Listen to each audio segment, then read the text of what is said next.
detector cores ponto de quilômetro 156 mais 100.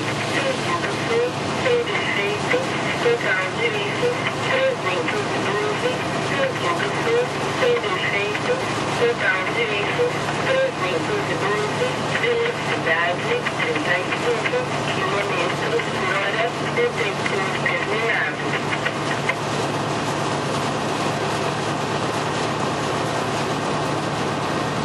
Aéreo 78, 54 CPS, chamando o alojamento de ali.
E aí pessoal, beleza? Café Ferroviário, o maquinista é o Dutra. Essas manhãs aí com um pouco mais de frio, elas nos dão umas imagens muito bonitas, né? Como aquele lago ali, ó, vou mostrar agora. Quando eu parti de lá, o ar externo tava 9 graus, agora já tá marcando 15 graus aqui, ó. A temperatura lá fora. Então já tá numa temperatura mais agradável. Mas agora são 7h58. Eu acabei de parar aqui, né? E ali é o laguinho ali. Vou até ver se eu consigo tirar uma foto dele. E vou deixar ele de capa. Ó, que dá uma foto bem bacana, né? Aqui onde nós estamos aqui é Guaianã. Na verdade aqui é o acesso para Guaianã. Vamos movimentar aqui depois. Vamos partir com o trem aqui, ó. Vai pegar para a esquerda lá. Aí já vai praticamente chegar lá na estaçãozinha de Guaianã. E se andar um pouquinho mais para frente vai chegar em Canguera. Então aqui é Mairinque, região de Mairinque. E mais para frente é a região de São Roque. Então aqui é um friozinho considerável normalmente. Acho que eu vou tirar uma foto daquele laguinho e vou deixar no meu Instagram também.